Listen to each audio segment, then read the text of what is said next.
31st and 32nd degrees.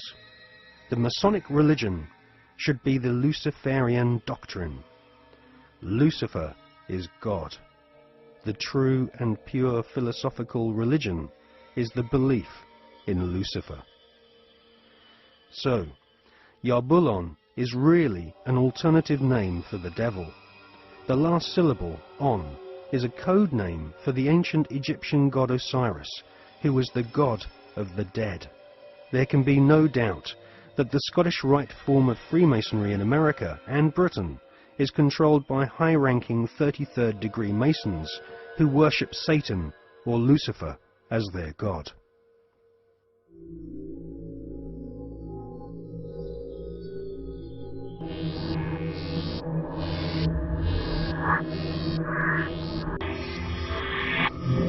We're talking about occultic forces. We're talking about the five-pointed pentagram, which was used by satanic worshippers for thousands of years. If you take the 5 points off of a five-pointed star, or a pentagram, you have left in the middle a pentagon. The pentagon is directed toward the North Star because, according to the ancient Babylonians, that's where you gathered power from the gods of the North in war.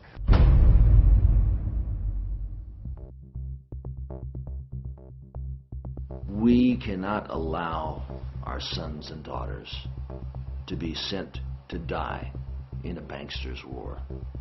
For oil, for heroin, for cocaine, for gold, or for control. Sun Tzu, the great strategist of war, said that all confrontations are won before the battle begins. There has never been a battle that has been won defensively. But we must prepare by becoming self-sufficient. We must prepare to do that which has not been done before. Once identifying the enemy, they have to be routed out.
The British royal family recently suffered intense embarrassment when it was revealed that the father of the Duchess of Kent was an SS officer. To be a member of Hitler's SS, families had to be pure Aryan, with their German ancestry clearly traceable to the Teutonic Knights of medieval Germany. Like most of the British royal family, the Duchess of Kent is descended from German blood. Her German ancestors have throughout history been members of the Illuminati secret society network. The British royal family's name is not Windsor. Their real family name is actually Saxe-Coburg-Gotha. In his book, The Forgotten Monarchy of Scotland, His Royal Highness Prince Michael of Albany publishes ancient heraldic documents which expose the true lineage of the British royals. Ancient heraldic documents suggest that the British royal family's lineage comes from ancient Hebrew or Jewish tribes of the Old Testament. During the reign of Queen Elizabeth I, she referred to England as Israel or Jerusalem. According to the Masonic reference works that you can get in any library, the Freemasonic orders of Europe said that there was a little ideologue, a little spiritual entity that gave the knowledge to what the Masons call our hidden masters. That's what Freemasonry refers to, those who lead world Freemasonry. They don't know who they are. No Freemason knows who the actual leaders of the world organization are. They call them our hidden masters. Well, according to the reference works, there is a little spiritual entity that guides the world Freemasonry, and they call him Yoda. And in the reference works, you'll see this little creature with the pointed ears, and he's called Yota. Yota goes back to Judah, or Judah, which goes back into British Israel World Freemasonry, going back to the time of the founding of England, and that's why they're today called British. The British, it's a very big difference between being English and British. Brit is Hebrew for contract or a covenant, and Ish means man in Hebrew.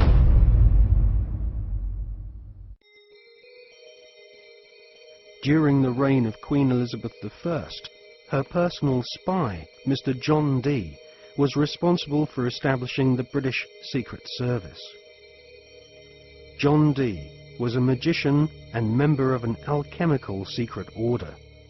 He is thought to be the author of the ancient Voynich manuscript, which is now owned by Yale University, and is kept under lock and key just a few yards away from the headquarters of the Skull and Bones Secret Society.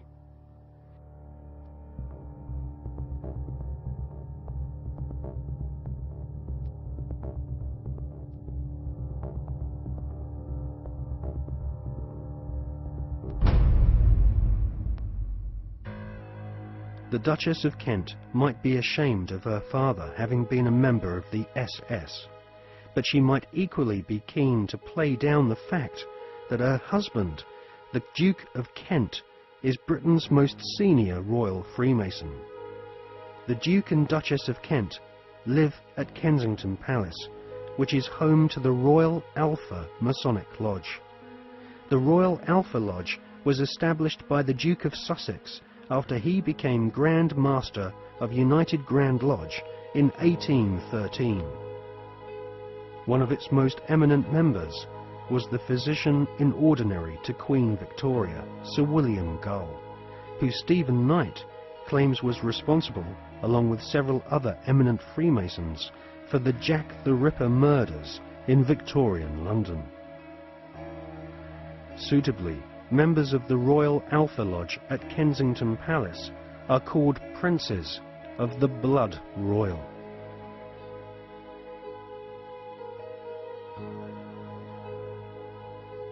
Secret societies across the planet proudly claim to have geniuses such as Mozart and kings amongst their membership.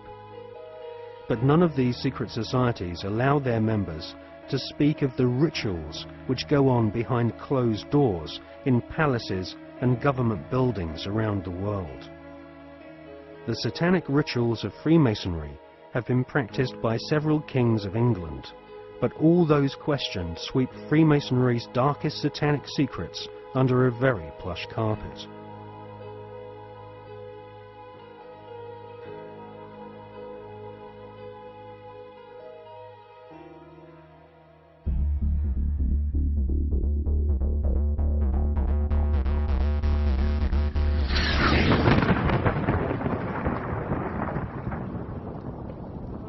Hawati en tawi tem jefa kau ta pen em awef mu f ta f sem f menemenet f nebet hayet nebet enenet nebet jedefuet f awet f haset semawu em sanut.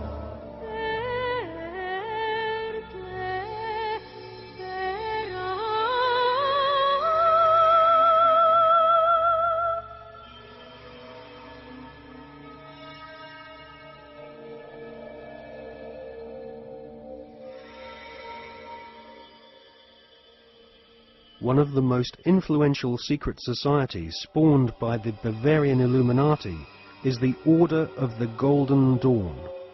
It was founded in 1887 by a Freemason, William Wynne Westcott, who claimed to have deciphered a coded alchemical script containing initiation rituals of a secret German occult order called Die Golden Dämmerung.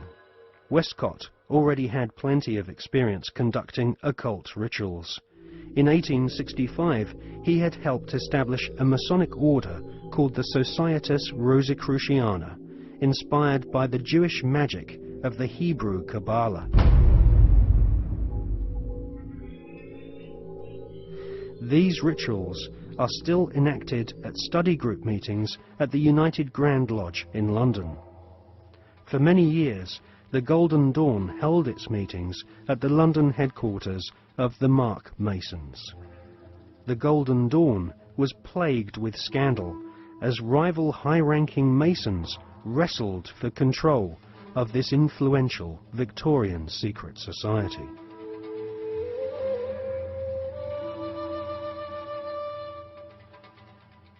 In 1891, Westcott lost control of the Golden Dawn to another high-ranking Freemason magician called MacGregor Mathers. Together with the poet W.B. Yeats, they devised new magical rituals and initiated the senior members of Britain's aristocracy. In 1903, control of the Golden Dawn was yet again seized by another Freemason called A.E. Waite. The rituals of the Golden Dawn were similar to ancient witchcraft. At the Old Bailey in 1901, two Golden Dawn associates, Mr. and Mrs. Horos, were tried for rape. They had used the Golden Dawn initiation ceremony to beguile their teenage victims. The Golden Dawn was nothing more than Freemasonry with added semi-satanic and sexual mysteries.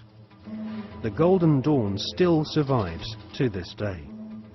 In 1987, a conference was held in London to commemorate the centenary of the Golden Dawn's conception. The conference was organised by the Hermetic Research Trust, whose trustees include the Marquis of Northampton, who is a prominent Royal Arch Freemason.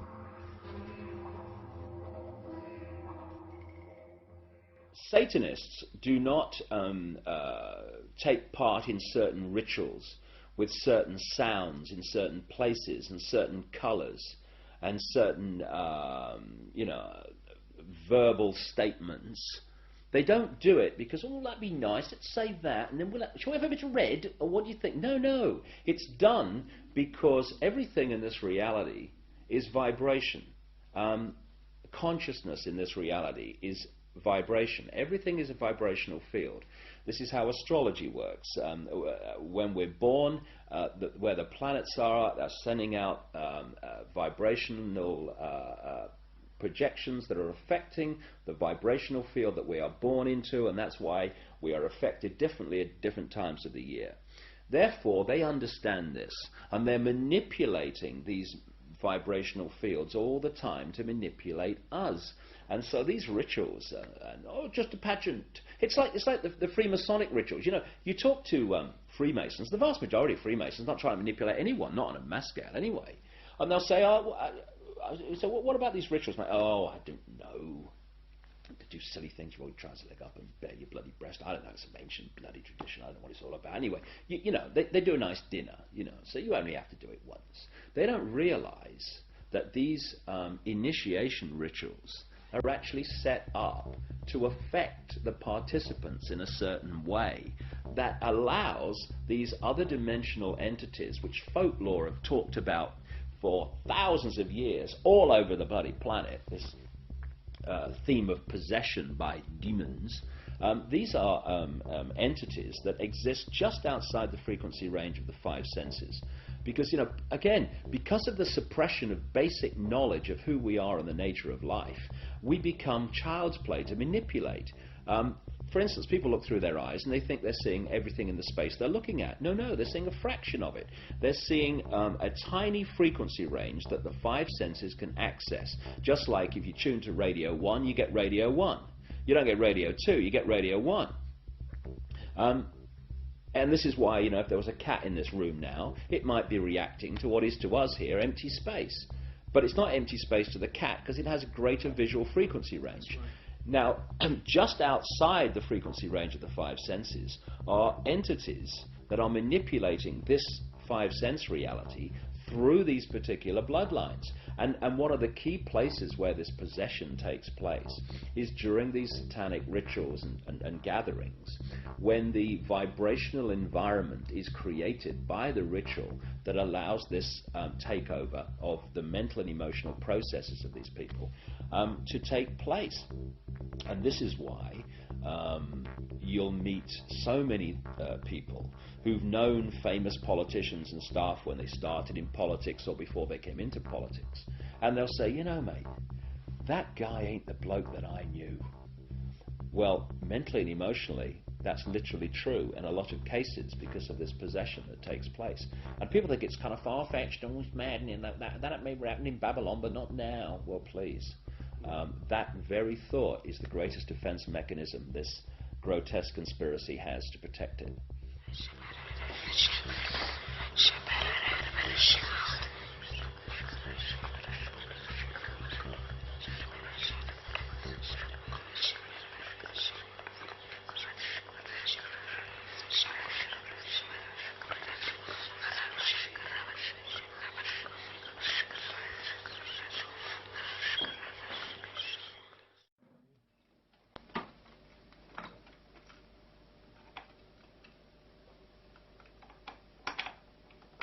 Ecco, vedi? Questo è agganciato qui, no? Tanto si aggancia di là, quindi lo porto dentro, no? Poi io leggo le mani qui, leggo i piedi qui al... Si può vedere questi?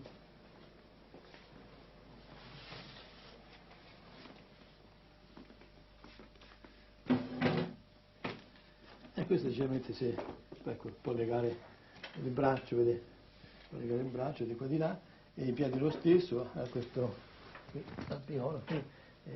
Dunque, e qui c'è questa cinta perché sono terribili. Questa qui per legare alla vita in modo che non si muova. Entrate almeno a questo modo, cioè sotto, vedete, qui c'è, ecco, si regge in questo modo, si regge, altrimenti non si regge, e rompono tutto. Dunque, tutto questo, adesso vi faccio vedere cosa sono capace di fare queste qui. Questo può essere una ragazza che avanti, questo è d'acciaio, questo corrisponde a questo qui, no, corrisponde, vediamo qua, ne passo una qui dentro, se lo troviamo, questo sarebbe questo, vedete come l'ho ridotto? È difficile poi con le mani, non è possibile, ha visto? Il demone è pure dell'esorcista. L'esorcismo è lui che ha paura e non abbiamo paura noi. E sono contento di dare in botta al demone. Quando mi dice il demone chi sei, io domando, Satana, ora mi sei capitato, adesso ti ho dato un sacco di botte. Dunque, e quindi è lui che grida. Perché quando grida la persona, ci sono dei gridi qui delle suore che si sentono a volte fino in fondo, fino alla strada si sentono. Dunque nel giardino. Ma non è certamente la persona che grida, ma è il demonio che sente queste botte, diciamo così.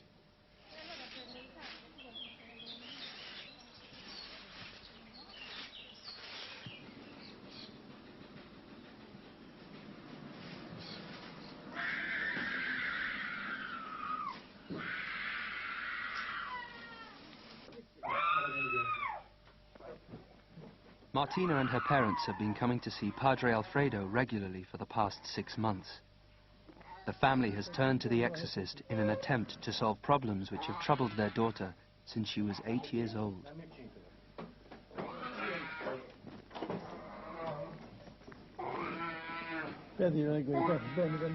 Although Martina comes to the sessions willingly, as soon as she enters Padre Alfredo's bunker, she suffers a violent reaction. For her own safety, she has to be restrained before the exorcism can begin.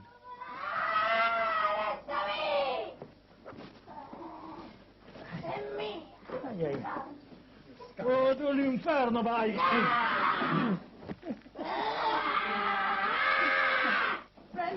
padre, prenda l'acqua, l'acqua, prenda l'acqua. Lasciami! Prenda l'acqua. Sì, ci ho pensato, ma... L'acqua, l'acqua. Non ci ho pensato. L'acqua. Sta buona?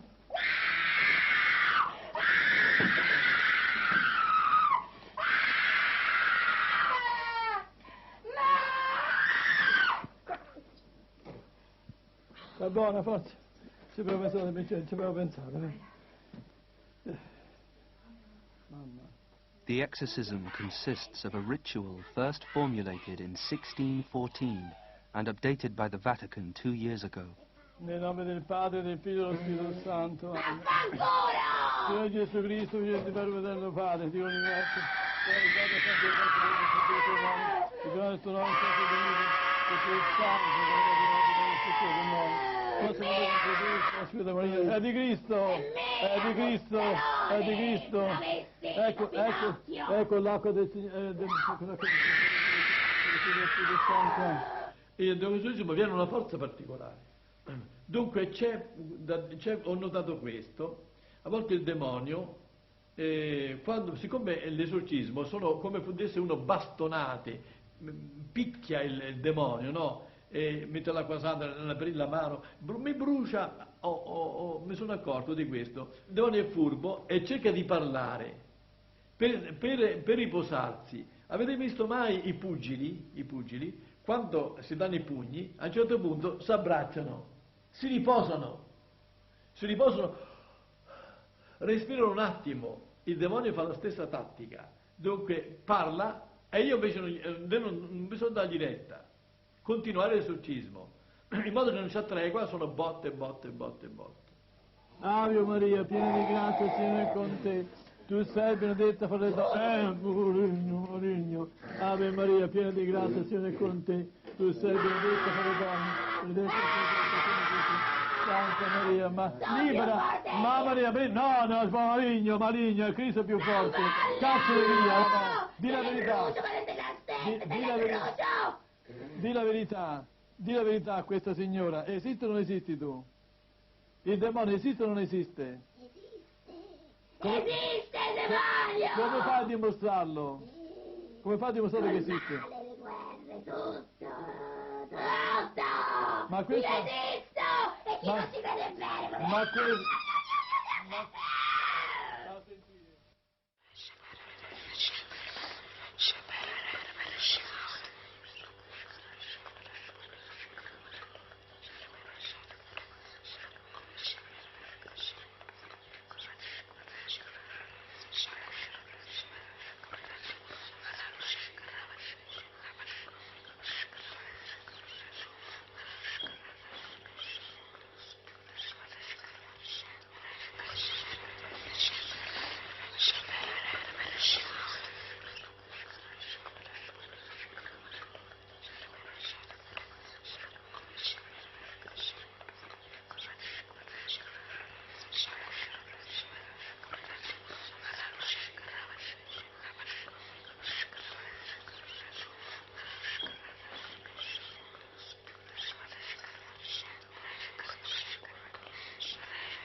The Golden Dawn's most notorious member was a self-confessed Satanist, Aleister Crowley, who styled himself as the Beast. Crowley was one of the pantheon of cult figures portrayed on the cover of the Beatles record Sgt. Pepper's Lonely Hearts Club Band.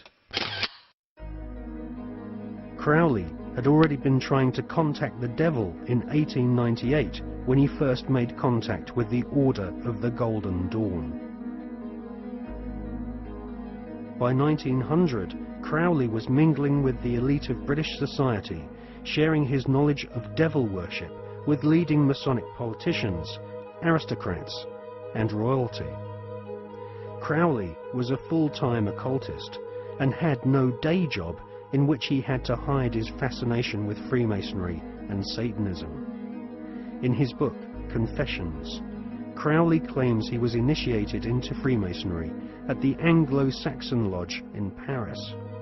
He also recounts how he became master of one of London's oldest and most respected lodges, the Studholme Lodge, which is now rumoured to have Tony Blair as one of its members. Crowley shared Albert Pike's enthusiasm for the devil. In his book entitled Magic, Crowley writes, "The devil is this serpent, Satan. He is life and love. He is light, and his zodiacal image is Capricornus, the leaping goat, the Godhead."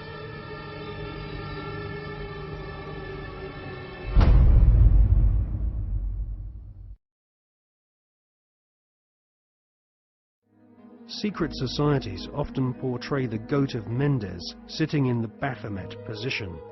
A statue of George Washington himself, a high-ranking Freemason, shows one of America's founding fathers sitting in the same occult posture as Crowley's goat-headed devil.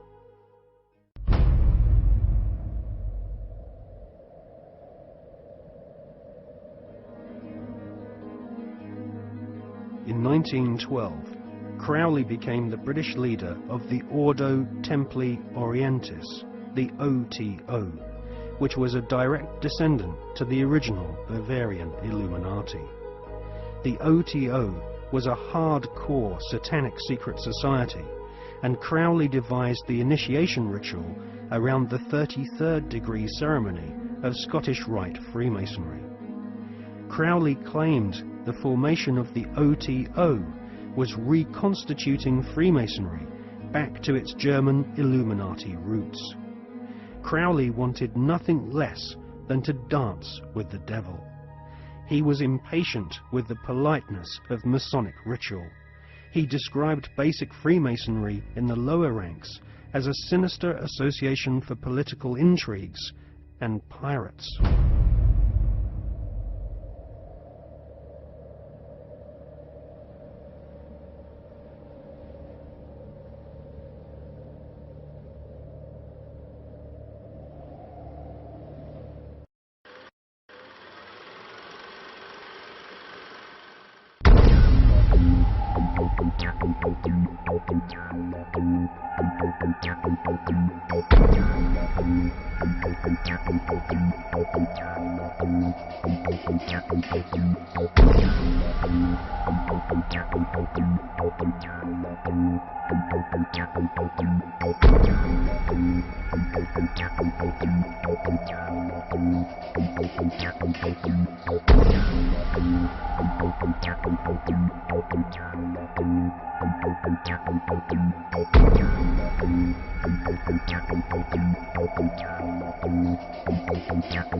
A major U.S. daily story about subliminal messages.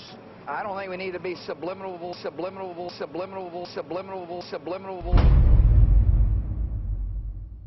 Television is a massive mass hypnotist to the global mind. And what happens is it is implanting a belief in reality by the minute, and then once we take on that belief implanted when information enters the eyes, we edit it on the basis of that belief. And so what the global population is subjecting, or is subjected to, suffering from, is actually literally mass hypnosis. And when we talk about people who kind of start to see things and see the manipulation they couldn't see before, what do we say about them? What do they say about themselves? They say, I woke up. Exactly what they've done.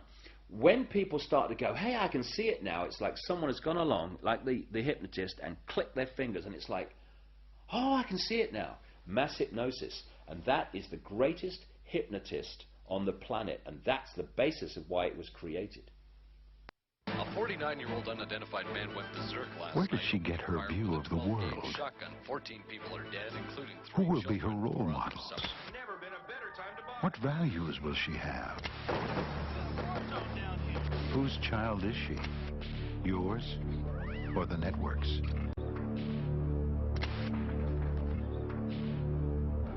Take back your children. Turn off the TV. And when you start to research the subliminals in advertising and television, what staggers you is not what they do and what's there, but the scale of it. I mean, it's like our consciousness is being hit by an explosion of this stuff. Because you see, this is another interesting point. Experiments have shown that about 1.5 seconds before the conscious mind decides to take action, move its arms or whatever, speak, 1.5 seconds before it consciously decides to do that, the electrical signals have begun in the brain to do it. For me, the conscious level is the experiencer and observer of reality, but the subconscious is the creator of it, the generator of it. And this is why the Illuminati want the subconscious mind through subliminals. What does subliminal mean? It means below threshold. It's below the threshold the conscious mind picks up, but the subconscious mind picks everything up like a sponge. And therefore they are planting these thoughts into the subconscious, which then filter down into the conscious, and we think we're having our own thoughts, when actually they're implanted thoughts done at a subliminal level. Rats were caught in the sewers a week ago. Now they're starting. When the plastic door is raised up, the rats will shoot out like bullets. It was a common punishment in Imperial China. Do it, Julia. Do it, Julia. Not me. Julia.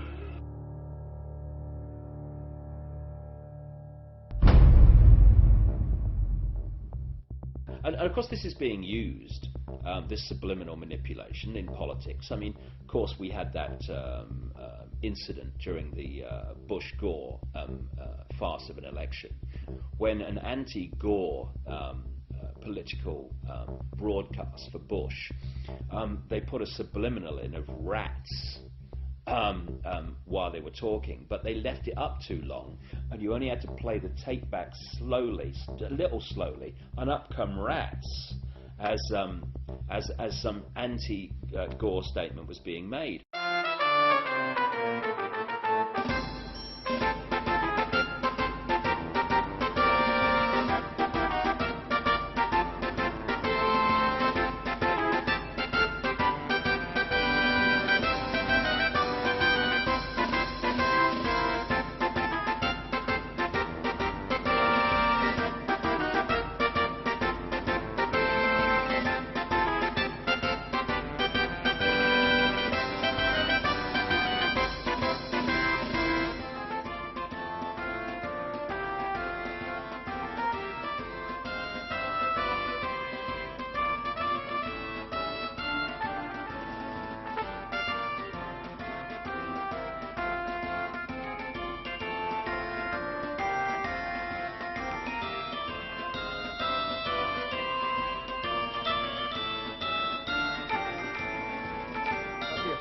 Necesito tu voto para seguir luchando por el futuro de nuestro país.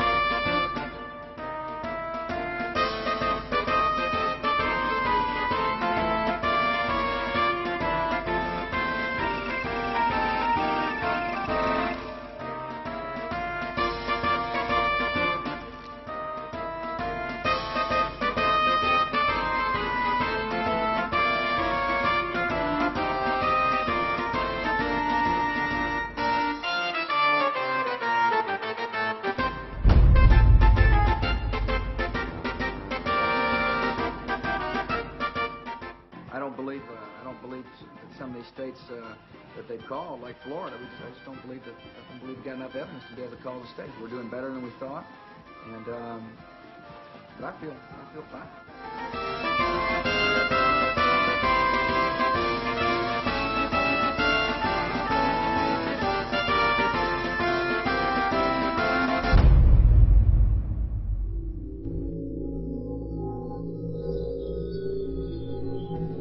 In accordance with the laws of the state of Florida, I hereby declare Governor George W. Bush the winner of Florida's 25 electoral votes for the President of the United States.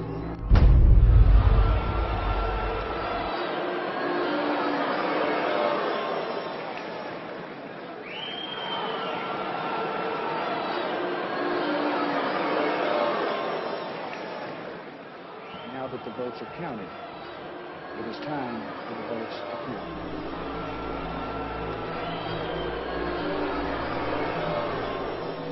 I wish to point out that our American democracy has triumphed once again.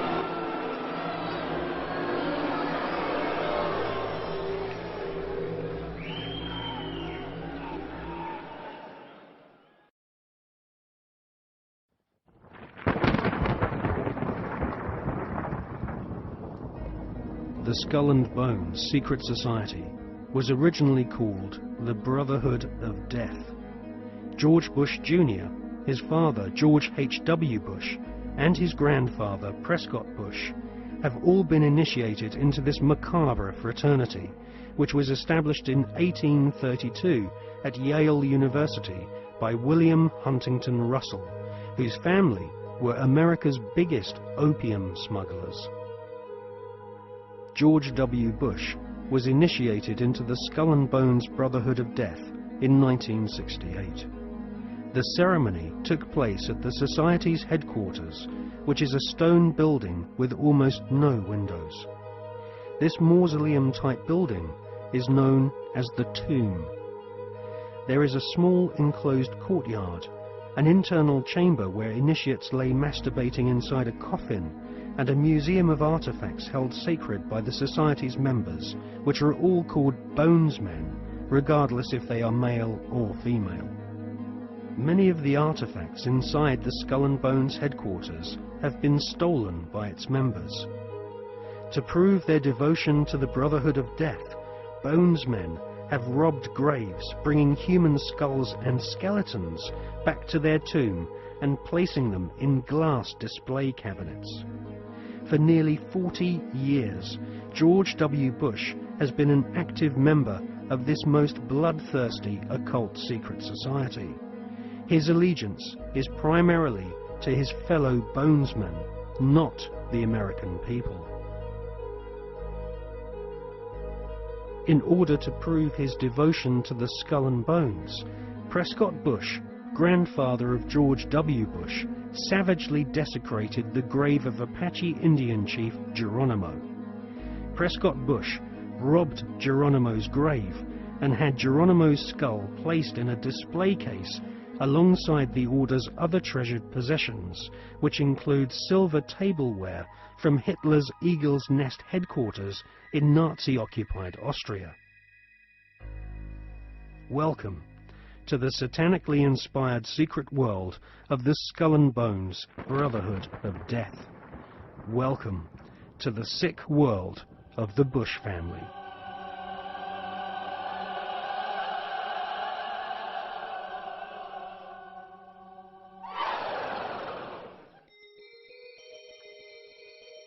The Skull and Bones headquarters is on the campus of Yale University. Yale is home to several other lesser secret societies, including the Scroll and Key. Alexandra Robbins is an American journalist who has written a book about the Skull and Bones called Secrets of the Tomb. In her book, she traces the origins of this cult, which was funded from profits of the Russell Company in the early 1800s. The Russell Trading Company was nothing more than an opium trading empire, which, still to this day, is the corporate arm of the Skull and Bones Secret Society. William Huntington Russell had travelled in Germany during his student years and was befriended by a disciple of Adam Weishaupt's Bavarian Illuminati. Upon returning to the USA in the early 1800s, Russell used some of his family's opium wealth to fund the building of the tomb at Yale University. Russell initiated several of his fellow classmates, including Alphonso Taft, who would go on to become the Secretary of War and ambassador to Russia. Alphonso Taft's son became President of the United States, and so a time-honoured tradition of hereditary membership of the Skull and Bones Brotherhood of Death was begun. We see this tradition continued to this day, with senior Bonesmen encouraging young initiates to marry into each other's families, their sons and daughters following in their parents' footsteps and becoming disciples of this most unholy of orders. In the Hollywood movie Brotherhood of the Bell, we see an initiation ceremony, which is a common occurrence on the campuses of America's elite Ivy League secret societies.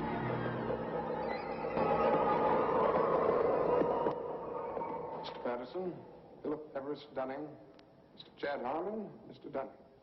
Mr. Dunning, the articles and letters of the Brotherhood.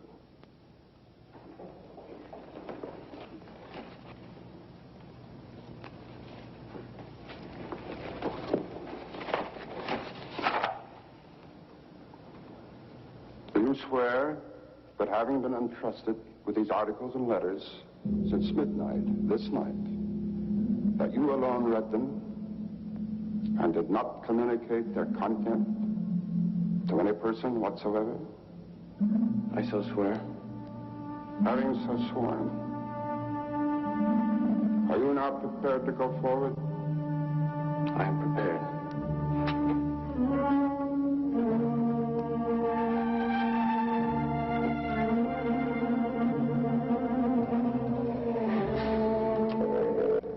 Mr. Dunning, for over 200 years, Brothers of the Bell have been initiated before this bell and in the same ceremony at sunrise.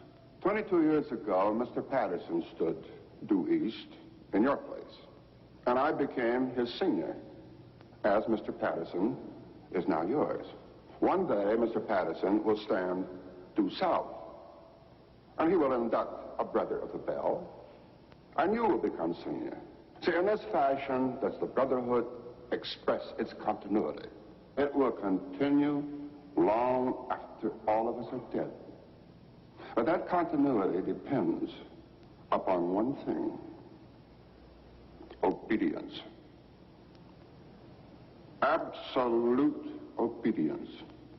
If and when you are ever called upon by Mr. Patterson to pay your due bill, you must comply, whatever is asked of you. Well, that bill may come due tomorrow, in 20 years, or never. It will not be a matter of money.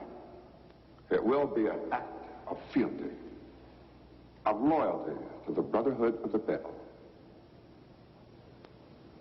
Now, if you require anything at all, get in touch with your senior, and he will see to it that it's arranged for you.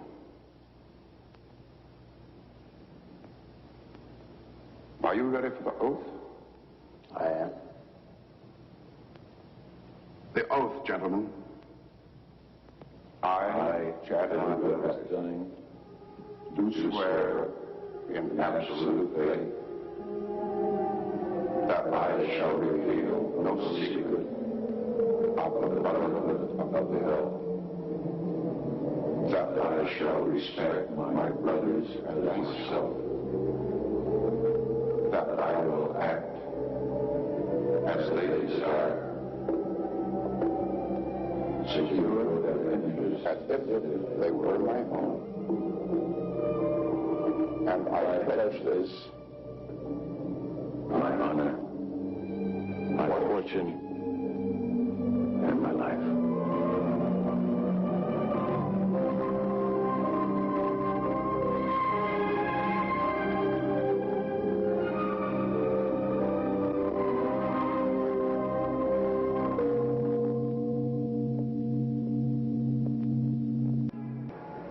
I still find it incredible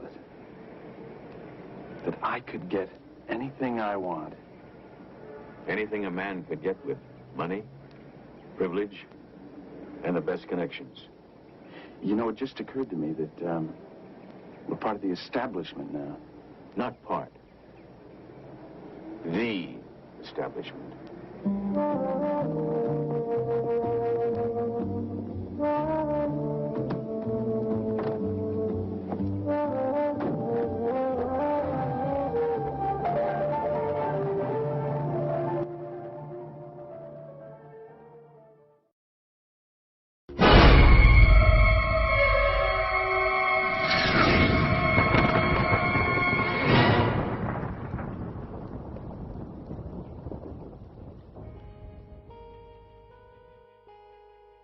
In her fascinating book, American journalist Alexandra Robbins claims to have unearthed a skull and bones plan to dominate the world. One can't help recognizing the fact that in the 170 years since the formation of the Skull and Bones Society, it has members in the most influential jobs all over the world.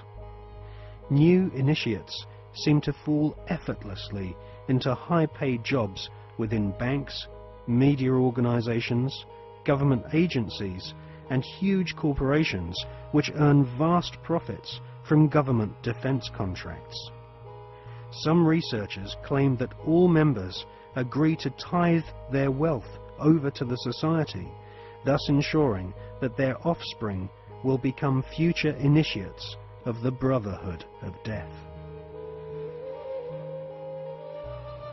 The Skull and Bones Brotherhood of Death recruits members from America's billionaire aristocracy.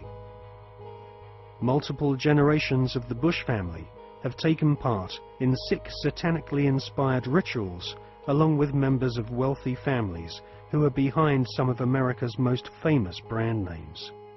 Based on the rituals of the German Bavarian Illuminati, the Skull and Bones have approximately 900 members worldwide.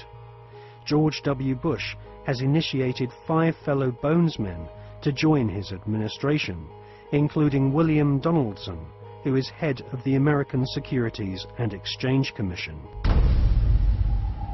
Upon initiation into the Skull and Bones, candidates are told that they must forever deny their membership. The psychological mind programming and brainwashing which goes on inside the tomb can only be guessed at, as no Bonesman has ever broken the fraternity's rule of silence. Fellow students at Yale have often said that on the night of ceremonies, blood-curdling yells and shrieks can be heard from inside the tomb. Some say the initiates are forced to wrestle in mud and are even beaten.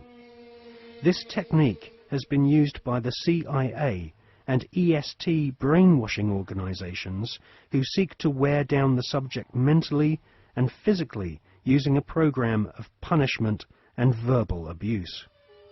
Once the will of the candidate has been broken and they have divulged all their sexual secrets to the elder Bonesmen, they stand naked and are reborn in a mockery of a Christian baptism, with elder Bonesmen dressed as the Pope and the devil conducting the ritual. Ron Rosenbaum is a journalist who writes for the New York Observer. He secretly filmed an initiation ceremony from the top of a building near the Skull and Bones headquarters. Members of the order dress up as the devil, the Pope, and a kind of Don Quixote character.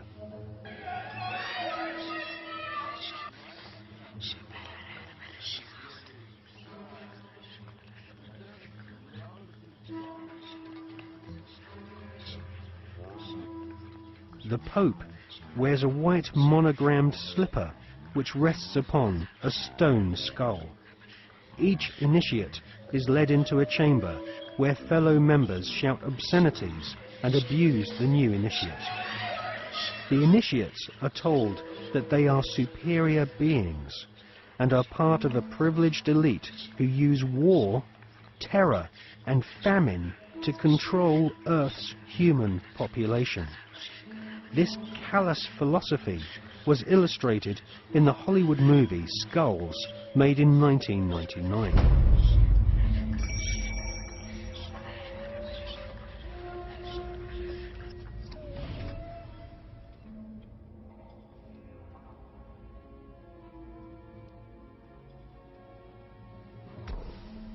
Over the years, there have been several break-ins at the tomb, which is the headquarters of the Skull and Bones at Yale University.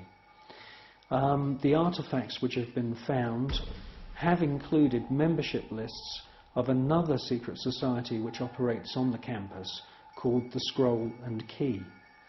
Now, it seems pretty obvious as we research this material that the wolf's head, Phi Beta Kappa, the Scroll and Key, and Skull and Bones are all different flavours of the same Bavarian Illuminati secret society.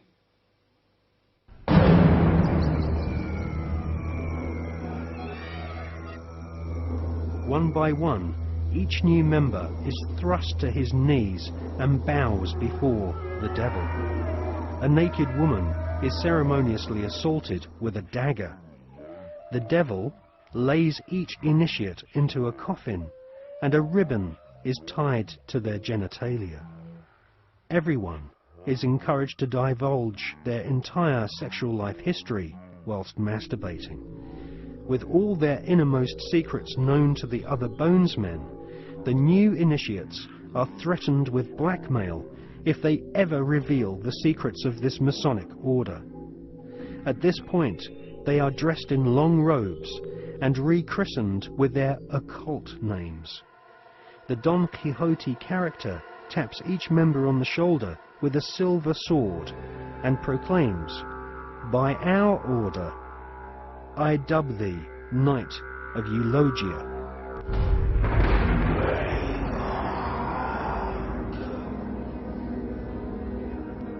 We can exclusively reveal that George Bush Sr.'s occult name is Magog, which is the name of the evil army commanded by Satan to visit Earth and destroy the kingdom of Christ.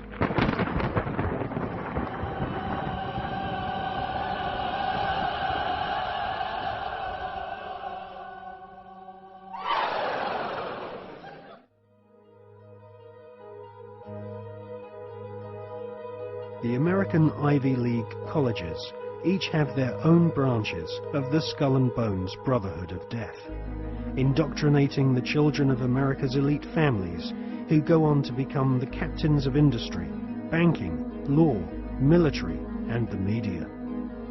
The epicenter of this elite cabal is Yale University. The last 3 presidents attended Yale, as did the terrorist expert Paul Bremer III, who governs Iraq for the Bush-Cheney Skull and Bones elite. Members of the Anglo-American Illuminati network also share the same philosophy. They believe in a single, all-powerful superstate, which is governed by a single world leader.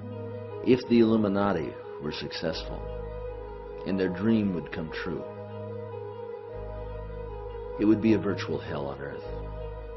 That is what the New World Order is all about. It's a living hell. It's Orwell's worst dream and nightmare.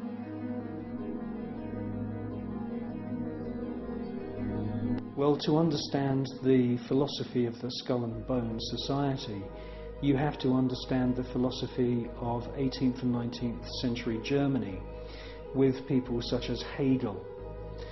Now, the dialectic system, the dialectical political system, was not devised by Karl Marx. It was actually developed by Hegel, Fichte, and also contributed to by Kant. These German philosophers believed that you could create change in society by conflict.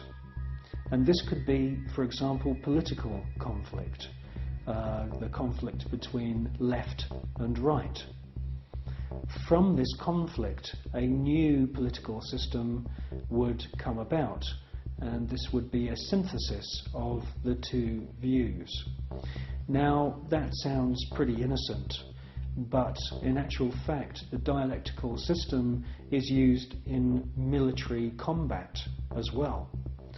And Hegel's plan, which is being actually carried out right now, is to create conflict, to create wars. And through the creation of wars, several things happen. First of all, the companies which manufacture the missiles, the guns, the bullets, the uniforms, and all of the paraphernalia to do with warfare all make huge profits. Secondly, there is a culling of the male population. Since the 1950s, we've had several reports from think tanks that feed information into the European Union, the British government, and also the American government, which are recommending depopulation. And there is several plans which we believe have been put in motion right now. And obviously war is one way of depopulating the planet. Now, in addition to creating false conflict and engineered wars, the Hegelian philosophical system, which is being followed by the Skull and Bones Society at Yale and also the group at All Souls College at Oxford University, the Hegelian system also requires complete and utter obedience from everyone in society. The idea of freedom, freedom of thought, freedom of the individual to choose what they want to do with their lives doesn't come into play at all under this German Hegelian system. In actual fact, Hegel says that the individual should be 100% obedient to the state, and the state should take on the image of God. Now, in the Hegelian system, the state is all-powerful, so we should ask ourselves, what is the state? Well, the state is the elite. The state is the royal, aristocratic hierarchy who are able to maneuver and live their lives in any way that they choose because they are super wealthy. Now, let's just talk about super wealth and super wealthy people. I can tell you now, after meeting quite a few of them, that they are very, very different to you or me. When I'm talking about super wealth, I am not talking about Puff Daddy who has allegedly 3 Bentleys. I'm talking about super wealth, family wealth, which was in the millions back in the 19th century. Now, when we look at this hierarchy of aristocrats and royal families around the world, we can see that they are the state. They are the people that the robots, I call them robots, the civil servants who run the machinery of the state. It is the civil servants who swear allegiance to this elite. When you join the British Civil Service, you do not swear an oath to serve the British people. You swear an oath to serve the monarch. It's the same when you become a spy. When you join MI5 or MI6 or any of the other DI or MI agencies, and there's many of them run by the British government, you are swearing allegiance to serve the reigning monarch, not the British people.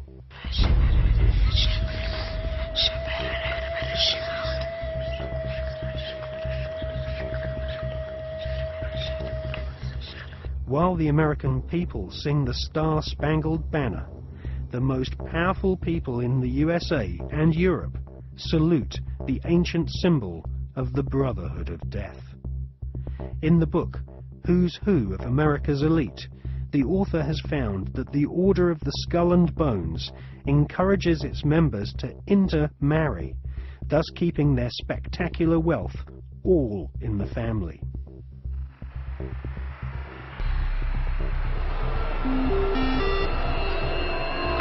Good evening. Today, our fellow citizens, our way of life, our very freedom came under attack. America was targeted for attack because we're the brightest beacon for evil and the very worst of human nature. I've directed the full resources of our intelligence and law enforcement communities to find those who want peace and security in the world and to bring them to justice. We will make no distinction between the terrorists who committed these acts and the victims of the American economy. Our military is evil, and it's prepared. Our country is evil, deliberate and deadly evil. All that is evil, comforted by evil, and no one will keep that evil from shining. And on behalf of the American power greater than any of us, I thank the many world leaders who have called to offer their financial institutions in assistance.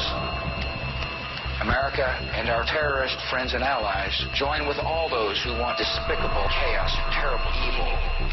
And we stand together to win the war against all that is good and just. None of us will ever find those responsible. Thank you. Good night. And God.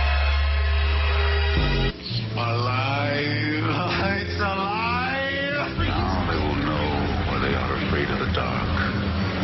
Now they will learn why they fear the night. There is nothing wrong with your television set. Do not attempt to adjust the picture. We are controlling transmission. I want counterculture. I want anti-establishment. This is mass madness, you maniac! Quiet, numbskulls, I'm broadcasting. I believe America is ready for a new beginning. The new Prime Minister of India is, no.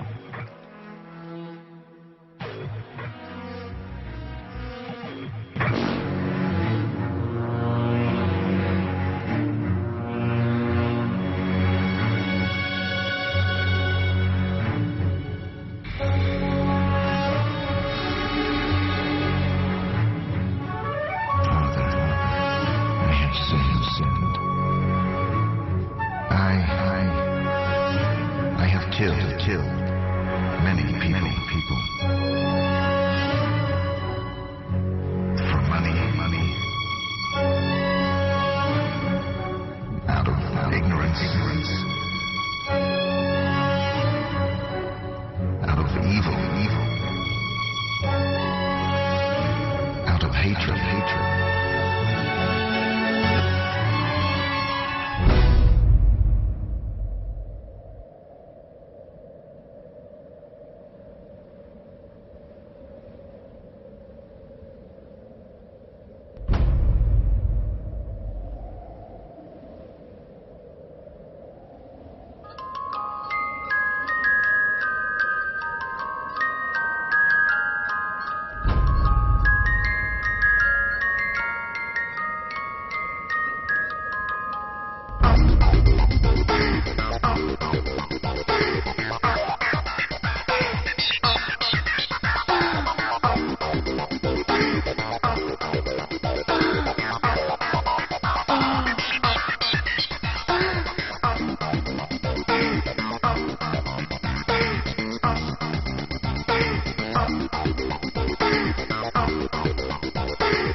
The Skull and Bones was founded using money from opium. Retired Colonel Bo Gritz is a 33rd degree Freemason who interviewed Viet Cong soldiers after the Vietnam War, who told him that George Bush Sr. and Richard Armitage were at the head of an opium trading gang during the Vietnam War. Afghanistan is the world's largest supplier of opium, and since the US invasion in 2002, the growing of opium poppies has reached staggering proportions, with money from the British government being used by opium farmers to plant gigantic fields of poppies. The BBC confirmed in April 2004 that since the invasion and occupation of Afghanistan by British and American forces, poppy production has reached an all-time high. Bonesmen have never had such an ideal opportunity to follow in the footsteps of their forebears and start smuggling opium. The American and British war machines are commanded by men who have all sworn allegiance to the blood-curdling murderous demon gods of the Illuminati. They are sacrificing the lives of your sons and daughters on the altar of the all-seeing eye.